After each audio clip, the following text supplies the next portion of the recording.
Friends, నేను మీ కొల్లాబుత్తుల సత్యం, రాష్ట్ర ప్రధాన కార్యదర్శి బిఎస్పి, అట్లాగే steel plant retired chief general మేనేజర్ని. మిత్రులారా, మీకందరికీ కూడా డిసెంబర్ 1 బహుజన ధర్నాన్ని విజయవంతం చేసినందుకు ఉక్కు ఉద్యోగులకు, అలాగే బహుజన కార్యకర్తలకు, నాయకులందరికీ కూడా జైభీములు తెలుపుతున్నాను. మీరందరూ కూడా దూర ప్రాంతాల నుంచి తుఫాన్ను కూడా లెక్క చేయకుండా మరి కోర్మాన్పాలెం స్టీల్ ప్లాంట్ జంక్షన్కి వచ్చి బహుజన ధర్నాలో పెద్ద ఎత్తున భాగం పంచుకున్నారు. మీకందరికీ జైభీములు, ధన్యవాదాలు. మరీ ముఖ్యంగా స్టీల్ ప్లాంట్ ఉద్యోగులు టౌన్షిప్ నుంచి, అలాగే చుట్టుపక్కల ప్రాంతాల నుంచి కూడా పెద్ద సంఖ్యలో వచ్చి మరి ఈ ధర్నాలో భాగం పంచుకొని ఈ ధర్నా ద్వారా మరోసారి స్ఫూర్తి పొందారని చెప్పేసి నేను అనుకుంటున్నాను. ఎందుకంటే దాదాపు 1380 రోజుల పాటు, అంటే దాదాపు దగ్గరగా 4 సంవత్సరాల పాటు ఈ ఉద్యమాన్ని కొనసాగించి ఎంతో అలసిపోయి నిరుత్సాహకు గురైనటువంటి ఉద్యోగులు మరోసారి ఈ బహుజన సమాజ్ పార్టీ ఏర్పాటు చేసినటువంటి ఈ ధర్నాన్ని చూసి స్ఫూర్తి పొందారని, ఈ ఉద్యమాన్ని కొనసాగిస్తారని నేను అనుకుంటూ ఉన్నాను. ముఖ్యంగా నేను ఈ వీడియోలో 4 విషయాల గురించి మీకు చర్చించదలుచుకున్నాను. అందులో మొదటిగా మరి బహుజన ధర్నా ఎలా జరిగింది, ఎలా విజయవంతమైంది, మరి ఎవరెవరు దాంట్లో భాగం పంచుకున్నారనే విషయం. అలాగే మరి నాకు ఆ బహుజన ధర్నాలో మాట్లాడడానికి అవకాశం దొరకలేదు. దానివల్ల అక్కడ మాట్లాడుకున్న విషయాలు కూడా, అసలు ఈ ఉక్కు ఫ్యాక్టరీ, ఈ స్టీల్ ప్లాంట్ ఎందుకు ఈ పరిస్థితికి వచ్చింది, అది ఎలా ఉండేది అనే దాని గురించి కూడా కొన్ని విషయాలు ఈ వీడియోలో చర్చించదలుచుకున్నాను. మూడవదిగా దీన్ని రక్షించుకోవాలి అంటే ఏం చేయాలి అనే దాని గురించి కూడా మీతో చర్చించదలుచుకున్నాను. అట్లాగే ఉక్కు ఉద్యోగులు, అలాగే బహుజన సమాజ్ పార్టీ కలిసి దీని గురించి ఉద్యమం ఎలా చేయగలుగుతారు అనే విషయం కూడా ఈ వీడియోలో మీకు చర్చించదలుచుకున్నాను. మిత్రులారా, నేను ముందే చెప్పినట్టుగా స్టీల్ ప్లాంట్లో నేను పనిచేసి ఉన్నాను.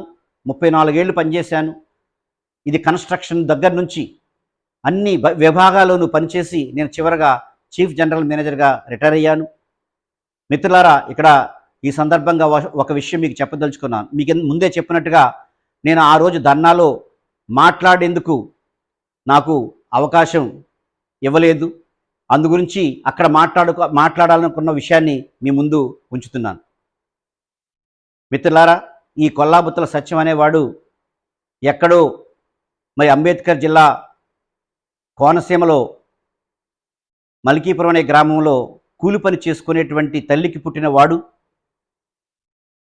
ఒకవేళ బాబాసాహెబ్ అంబేద్కర్ అనేవాడు మరి ఈ దేశంలో పుట్టుండకపోతే ఈ కొల్లాబుత్తుల సత్యం అనేవాడు ఈ రోజుకి కూడా కూలీగానే మిగిలిపోయి ఉండేవాడు.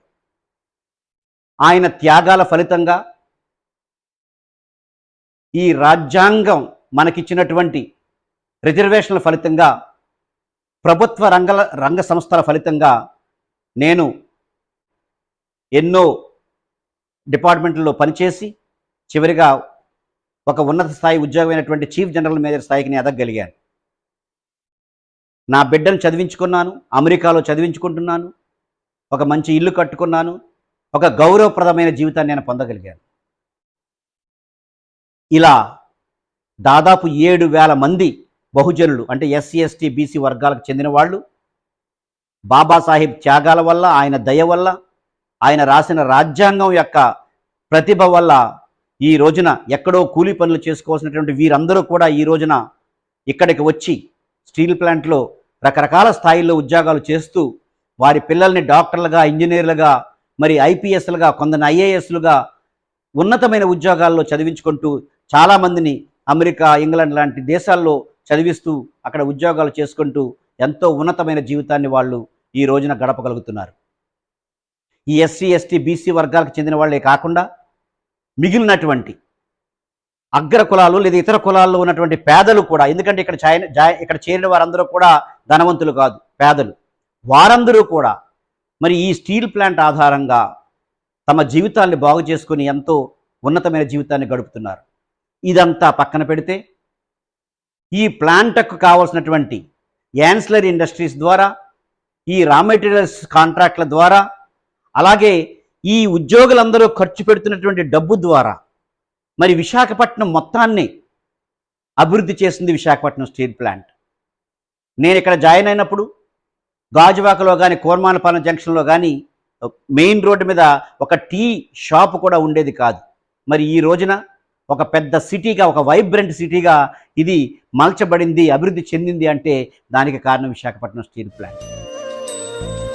అంతేకాకుండా ఈ రాష్ట్రంలో ఉన్నటువంటి అన్ని గ్రామాల్లోనూ కూడా మరి ఈ రోజున ఎంతో కొంత గౌరవం, అభివృద్ధి జరిగింది అంటే దానికి కూడా విశాఖపట్నం స్టీల్ ప్లాంటే. ఎందుకంటే ఇక్కడ పనిచేస్తున్న ఉద్యోగులందరూ కూడా ఆయా గ్రామాల నుంచి వచ్చిన 2 కిలోమీటర్లు దూరం నుంచి ఇక్కడ పైపుల నుంచి తీసుకొచ్చాము, అవే వాడుకుంటున్నాము. ఇంతకుముందు వీరందరూ కూడా తమ చెమటోడ్చి ఎంతో కష్టపడి ఈ విశాఖపట్నం స్టీల్ ప్లాంట్ని కట్టి నిలబెట్టి లాభాల బాటలో పయనింప చేశారు. కానీ మరి ఇప్పుడు వచ్చినటువంటి బీజేపీ ప్రభుత్వం ఒక కుట్రతో ప్రభుత్వ రంగ సంస్థల్ని ప్రైవేటీకరణ చేయాలి అనేటువంటి ఒక కుట్రతో స్టీల్ ప్లాంట్ని నష్టాల్లోకి నెట్టేసి అతి తక్కువ ధరకు తెగనమ్మాలని చెప్పేసి మరి మిత్రులారా ఒక కుట్ర చేసి బీజేపీ ప్రభుత్వం వచ్చిన మరు సంవత్సరం నుంచే ఈ ప్లాంట్ని, లాభాల్లో ఉన్నటువంటి ప్లాంట్ని, అప్పులు లేనటువంటి ప్లాంట్ని నష్టాల్లోకి తీసుకెళ్ళింది. ఇప్పుడు తేరుకోలేని పరిస్థితికి నెట్టివేస్తుంది మిత్రులు. 2014లో బీజేపీ ప్రభుత్వం వస్తే 2015 నుంచి మొదలుకొని ఇక్కడికి వచ్చినటువంటి సీఎండీలు లేదా డైరెక్టర్లు ఎవరైతే ఉన్నారో, ఎవరైతే నిర్ణయాధికారాలు చేస్తారో వారందరూ కూడా ఆర్ఎస్ఎస్ ఇన్ఫ్లుయెన్స్ తోటి లేదా ఆర్ఎస్ఎస్ కార్యకర్తలుగా ఉన్న వాళ్ళు మాత్రం ఇక్కడికి వచ్చారు. వారి ముఖ్య ఉద్దేశం ఈ ప్లాంట్ని నష్టాల్లోకి నెట్టాడు. ఎందుకంటే అమ్మాలి అంటే ఇది పనికిరాని సంస్థ, చచ్చిపోయే సంస్థని నిరూపించాలి. ఆ ఉద్దేశంతో వీరందరూ పనిచేసి మరి దీన్ని నష్టాల్లోకి నెట్టేశారు మిత్రులారా. అంతే తప్ప నేను ఇక్కడ పనిచేసిన వాడిగా మీకందరికీ చెప్తున్నాను, ఇది చాలా అద్భుతమైన సంస్థ. అద్భుతం, ఎందుకంటే 37 దేశాలకు ఎక్స్పోర్ట్ చేశాం. ఇక్కడ ప్రొడ్యూస్ అవుతున్న స్టీల్ని 37 దేశాలకి మనం ఎక్స్పోర్ట్ చేశామంటే చైనా, అమెరికా, ఇంగ్లాండ్, జర్మనీ లాంటి దేశాలన్నిటితోటి పోటీ పడి మరి ఎక్స్పోర్ట్ చేశామంటే ఎంత అద్భుతమైన సంస్థ మీరు గమనించండి. అంతేకాదు మీరందరూ కూడా స్టీల్ కొన్నప్పుడు మీరు గమనించుంటారు, ఇతర ప్లాంట్లో మరి ఉత్పత్తి అయిన స్టీల్ కంటే కూడా వైజాగ్ స్టీల్ ప్లాంట్లో ఉత్పత్తి అయిన స్టీల్కి రేట్ ఎక్కువగా ఉండేది. అంటే అంత క్వాలిటీగా ఉండేదన్నమాట. మరి ఇక్కడ ఉన్నటువంటి ఉద్యోగులు ఎంతో నైపుణ్యతతో ఈ ప్లాంట్ని నడుపుండకపోతే అంత నాణ్యమైనటువంటి స్టీల్ రాదు, అన్ని లాభాల్లోకి ఈ ప్లాంట్ రాదు. కాబట్టి ఈ బయటవారు ముఖ్యంగా రాజకీయ పార్టీలు చేస్తున్న దుష్ప్రచారం, ప్రజల్ని తప్పుదోవ పట్టించడానికి చేస్తున్న దుష్ప్రచారం, ఇక్కడ ఉద్యోగులు పనిచేయరు అనేది చాలా దుర్మార్గమైనటువంటి ప్రచారం మిత్రులారా. దాన్ని మీరెవరూ నమ్మకండి. ఎందుకంటే నేను పనిచేసి ఇప్పుడు రాజకీయాల్లో లేదా బహుజన సమాజ్ పార్టీలో ఉన్నవాడుగా నేను చెప్తున్నాను, ఈ సంస్థ చాలా గొప్ప సంస్థ. ఇక్కడ ఉన్నటువంటి పనిచేస్తున్నటువంటి వారందరూ కూడా చాలా కష్టపడి పనిచేసేవారు. నష్టాల్లో ఉన్నటువంటి ఈ సంస్థని లాభాల్లోకి తీసుకొచ్చిన వారు వీరందరూ. కాబట్టి ఆ ప్రచారాన్ని మీరు ఎవరు నమ్మకండి. ఇక రెండవ పాయింట్, అసలు బీజేపీ ఎందుకు ఈ సంస్థని ప్రైవేటీకరణ చేయాలనుకుంటుంది, ఎందుకు అమ్మాలనుకుంటుందంటే మరి ఇంతకుముందు కూడా నేను ఒకటి రెండు సార్లు చెప్పుకున్నాను. ఏంటంటే ఈ దేశంలో బీజేపీని ప్రశ్నించేవారు ఎవరన్నా ఉంటే రిజర్వేషన్ల ద్వారా చదువుకొని తెలివితేటలు తెచ్చుకొని ఉద్యోగులుగా ఉన్నటువంటి ఎస్సీ, ఎస్టీ, బీసీ మైనారిటీ వీళ్ళ మాత్రమే ఈ బీజేపీని ప్రశ్నిస్తూ ఉన్నారు. వాళ్ళ తప్పుడు విధానాలను ఎండగడుతూ ఉన్నారు. వీళ్ళ నోర్లు ముయించాలంటే వీళ్ళని మళ్ళీ రోడ్డున పడేయాలి. వీళ్ళని రోడ్డున పడేయాలంటే వీరికి అన్నం పెడుతున్నటువంటి, వీరికి బ్రతికిచ్చినటువంటి ప్రభుత్వ రంగ సంస్థల్ని మూసేయాలి లేదా తెగనమ్మేయాలి. ఇది ముఖ్య కారణం మిత్రులారా. మీరు గమనిస్తే వీరు పరిపాలించినటువంటి గత 12-13 ఏళ్లలో 2 కోట్ల ఉద్యోగాలు మాయమైపోయినాయి. 2 కోట్లు. చాలా సంస్థలను చంపేశారు. చంపని సంస్థల్లో రిక్రూట్మెంటే లేదు. అంటే ఎన్ని ఉద్యోగాలు ఎస్సీ, ఎస్టీ, బీసీలకు చెందాల్సిన ఉద్యోగాలు పోయినాయి ఒకసారి ఆలోచన చేయండి. ఇది ముఖ్య కారణం. నేను బహుజన సమాజ్ పార్టీ ప్రధాన కార్యదర్శిగా బహుజన సమాజ్ పార్టీ కార్యకర్తలకు, ఇతర ప్రజలకు లేదా ఉద్యోగులకు అందరికీ చెప్తున్న విషయం ఏంటంటే మిత్రులారా, మనం రాజ్యాంగాన్ని కాపాడుకోవాలి అని మరి ఉద్యమం చేస్తున్నాం, నినదిస్తున్నాం, ప్రతి సభలోనూ కూడా మాట్లాడుతున్నాం. అది బహుజన సమాజ్ పార్టీ కార్యకర్తలే కాదు, ప్రతి అంబేద్కర్ అయితే కూడా. ప్రభుత్వ రంగ సంస్థల ఏర్పాటు అనేది రాజ్యాంగంలో ఒక ముఖ్య అంశం. ఎందుకంటే బాబాసాహెబ్ అంబేద్కర్ మనల్ని అందరినీ కూడా తెలివైన వాళ్ళుగా తయారు చేయడానికి, మన జాతికి నాయకత్వం వహించడానికి ఆయన ఈ రిజర్వేషన్లు అనే వాటిని రాజ్యాంగంలో చేర్చి, రిజర్వేషన్ల ద్వారా చదువుకుని మరి ఉద్యోగాలు పొందడానికి ఆయన ప్రభుత్వ రంగ సంస్థల్ని ప్రముఖంగా ఏర్పాటు చేయాలని చెప్పేసి ఆ విషయాన్ని కూడా ఆయన రాజ్యాంగంలో రాసేయడం జరిగింది మిత్రులారా.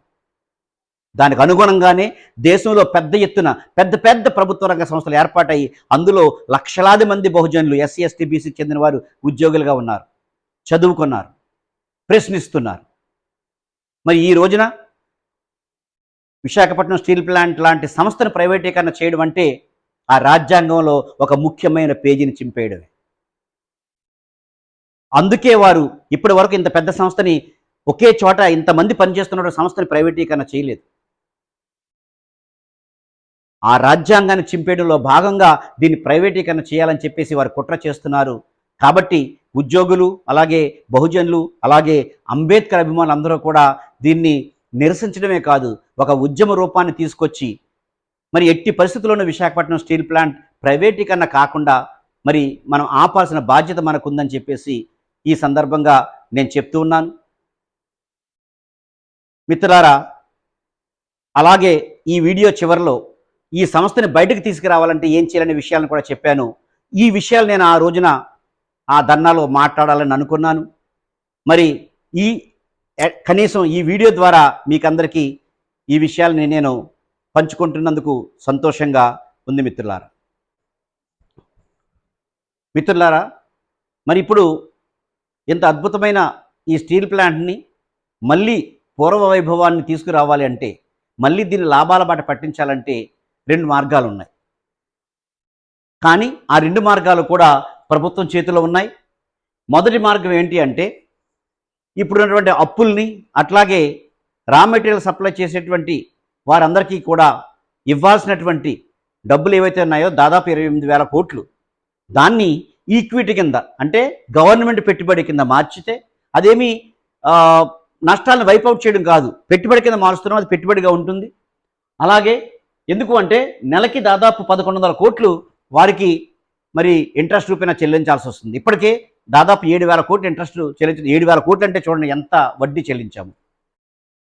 అలాగే దాంతోపాటు ఒక 10,000 కోట్లు ఒక ప్యాకేజీని ఇస్తే ఇప్పుడు రా మెటీరియల్ సప్లై చేస్తున్నట్టు వారందరికీ కూడా వారి బాకీలు తీర్చి పూర్తి ప్రొడక్షన్, అంటే దాదాపు 70 లక్షల టన్నులు స్థాయి ఉన్నటువంటి ప్రొడక్షన్ తీసుకురావడానికి కావాల్సినటువంటి రా మెటీరియల్ని కొనుక్కోవడానికి వీలుగా 10,000 కోట్లు ఇవ్వగలిగితే, అట్లాగే మరి కంట్రీలో ఈ స్టీల్ వాడకానికి డిమాండ్ పెంచడానికి కేంద్ర ప్రభుత్వం చర్యలు తీసుకుంటే అతి కొద్ది కాలంలోనే ఈ ప్లాంట్ మళ్ళీ లాభాల వైపు పట్టి ప్రభుత్వానికి చెల్లించాల్సినటువంటి ఆ ఈక్విటీని కూడా డివిడెండ్ రూపంలో చెల్లించడానికి అవకాశం ఉంటుంది. ఇది మొదటి సొల్యూషన్. అలాగే ఇక రెండవది, స్టీల్ అథారిటీ ఆఫ్ ఇండియా చాలా పెద్దది, దాదాపు 1,50,000 కోట్ల పెట్టుబడితోన్నటువంటి ప్లాంట్. అది ఇప్పుడు ఎక్స్పాన్షన్ కూడా వెళ్తోంది. అలా కాకుండా అవసరమైతే ఆ ఎక్స్పాన్షన్ వదిలేసి స్టీల్ ప్లాంట్ని, అంటే వైజాగ్ స్టీల్ ప్లాంట్ని సెయిల్లో కలిపేసుకుంటే వారికి ఇక్కడ 20 మిలియన్ టన్నులు కట్టగలిగేటువంటి సామర్థ్యం, కట్టగలిగేటువంటి ఇక్కడ స్థలం ఉంది, ఎక్విప్మెంట్స్ ఉన్నాయి. కాబట్టి ఇక్కడ వారు ఎక్స్పాన్షన్ చేసుకుంటే మరి సెయిల్కి, అట్లాగే విశాఖపట్నం స్టీల్ ప్లాంట్కి ఇద్దరికి కూడా ఉపయోగం కలుగుతుంది. ఎందుకు అంటే సెయిల్ ప్లాంట్ దగ్గర మరి చాలా గనులు ఉన్నాయి, ఐరన్ ఓర్ గనులు, అలాగే కోల్ గనులు ఉన్నాయి. కాబట్టి ఇవి సెయిల్కి, అలాగే మన వైజాగ్ స్టీల్ ప్లాంట్ కూడా ఉపయోగపడుతుంది. అంతేకాకుండా నిజానికి మీరు చూస్తే మనకి సెయిల్ ప్లాంట్లో ఎక్కువ ప్రొడక్ట్స్ అన్నీ కూడా ఫ్లాట్ అంటాం, షీట్ ప్రొడక్ట్స్ అంటాం, అవి ఉంటాయి పెద్ద కన్స్ట్రక్షన్ చేయడానికి. అలా కాకుండా వైజాగ్ స్టీల్ ప్లాంట్లో లాంగ్ ప్రొడక్ట్స్, అంటే మన ఇల్లులు కట్టుకోవడానికి, కన్స్ట్రక్షన్కి ఉపయోగించేటువంటి మెటీరియల్ ఇక్కడ తయారవుతుంది. ఈ రెండు కలిస్తే మొత్తం ఈ దేశంలో ఉన్నటువంటి అన్ని కట్టడాలకు ఉపయోగపడేటువంటి స్టీల్ ఒకే చోట దొరికేందుకు అవకాశం కలుగుతుంది. కాబట్టి ఒకవేళ ఈక్విటీగా మార్చలేకపోతే ప్రభుత్వం వెంటనే దీన్ని సెయిల్లో కలిపివేసి ఇదంతా ఒకే సంస్థ. ఎందుకంటే ఒకప్పుడు ఈ ఆర్ఐఎన్ఎల్ విశాఖపట్నం స్టీల్ ప్లాంట్ అనేది ప్రత్యేకంగా ఏర్పడకముందు ఇది సెయిల్లోనే ఉండేది. కానీ అప్పుడే సెయిల్ వారు దీనివల్ల మాకు నష్టాలు వస్తున్నాయని ఒక సెపరేట్ కంపెనీకి ఏర్పాటు చేశారు. మరి ఇప్పుడు మళ్ళీ సెయిల్లో కలిపేస్తే దీని లాభాల బాటలోకి తీసుకెళ్లేందుకు చాలా అవకాశం ఉంది మిత్రులారా. ఈ 2 సొల్యూషన్లు ఉన్నాయి.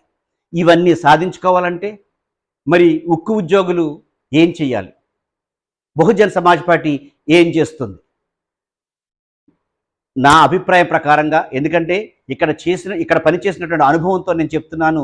అలాగే బహుజన్ సమాజ్ పార్టీలో ఇంతకుముందు బ్యామ్సఫ్లో నేను పనిచేసినటువంటి అనుభవంతో చెప్తున్నాను మిత్రులారా. విశాఖపట్నం స్టీల్ ప్లాంట్లో 18,000 మంది ఉద్యోగస్తులు మొట్టమొదటిగా జాయిన్ అయ్యారు. ఇప్పుడు 16,000 మంది ఉన్నారు. అందులో దాదాపు 7,000 మంది ఎస్సీ, ఎస్టీ, బీసీ కులాలకు చెందిన వాళ్ళు. మిగిలిన వాళ్ళందరూ కూడా అగ్ర కులాల్లో లేదా ఇతర కులాల్లో ఉన్నటువంటి పేదలే. వాళ్ళు కూడా ధనవంతులు కాదు. అలాగే చాలా ఎక్కువ మంది నిర్వాసితులు కూడా మరి చిన్న టెక్నీషియన్లు గాను, అట్లాగే కాంట్రాక్టర్ల దగ్గర పనివారుగాను కూడా ఉన్నారు. ఈ ప్లాంట్ అనేది లేకపోతే వీరందరూ కూడా రోడ్డును పడతారండలో ఏ విధమైనటువంటి అనుమానం లేదు.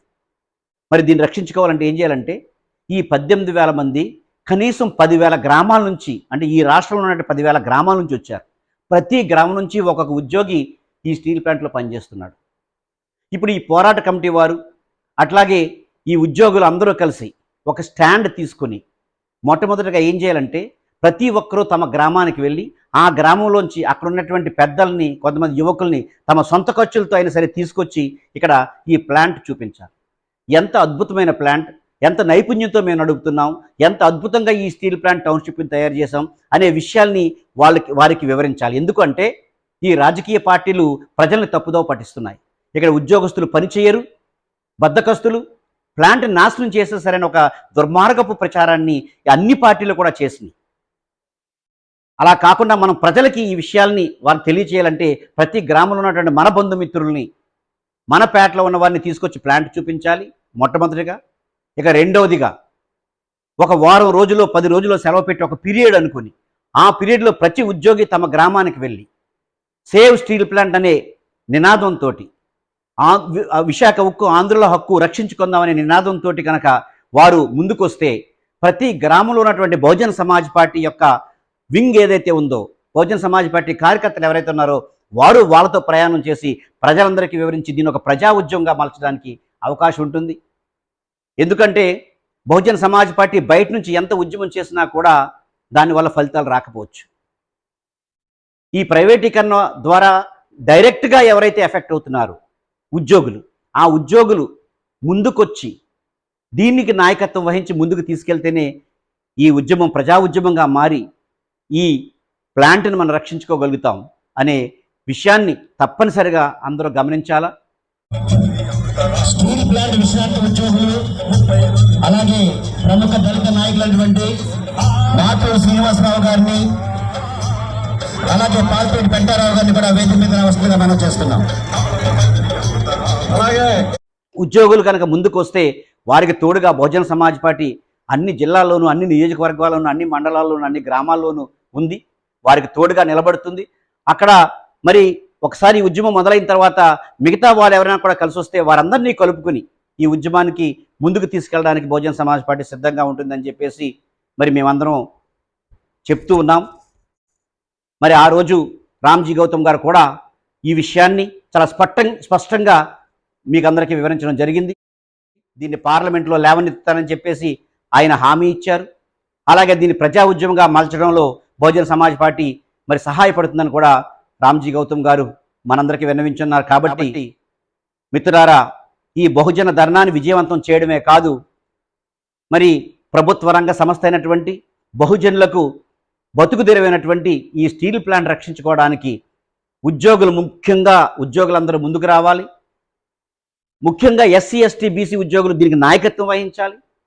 వారి వెనుక బహుజన్ సమాజ్ పార్టీ ఉండి మరి ఈ ఉద్యమాన్ని ప్రజా ఉద్యమంగా మలచాలని చెప్పేసి నేను కోరుతూ ఉన్నాను. మన అందరికీ జై భీములు. మీ Kollabathula Satyam, ex chief general manager steel plant, అట్లాగే ప్రస్తుతం బహుజన్ సమాజ్ పార్టీ రాష్ట్ర ప్రధాన కార్యదర్శిగా కూడా ఉన్నాను. మరి ఈ వీడియో చూసిన తర్వాత ఇది మన ఛానల్, ఇక నుంచి దాదాపు ప్రతి వారం ఏదో ఒక వీడియో మీ ముందుకు వస్తుంది. మన విషయాలకు సంబంధించినటువంటి ఎన్నో ఎనాలిసిస్లు మీ ముందుకు తీసుకొస్తాను. అందుచేత ఈ వీడియోని మీరందరూ మీ స్నేహితులకు, మిగతా గ్రూపుల్లోకి షేర్ చేసి వారందరినీ కూడా ఈ ఛానల్కి సబ్స్క్రైబ్ చేయమని చెప్పేసి మీరు రిక్వెస్ట్ చేయమని చెప్పి మీరు మెసేజ్ పెట్టమని, అట్లాగే వారికి డైరెక్ట్గా చెప్పమని చెప్పేసి మిమ్మల్ని అందరినీ కోరుతూ నేను సెలవు తీసుకుంటున్నాను. జై భీమ్.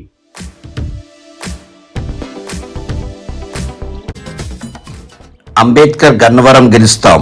AGG టీవీ మీది. అందరూ సబ్స్క్రైబ్ చేసి, లైక్ చేసి, షేర్ చేయండి.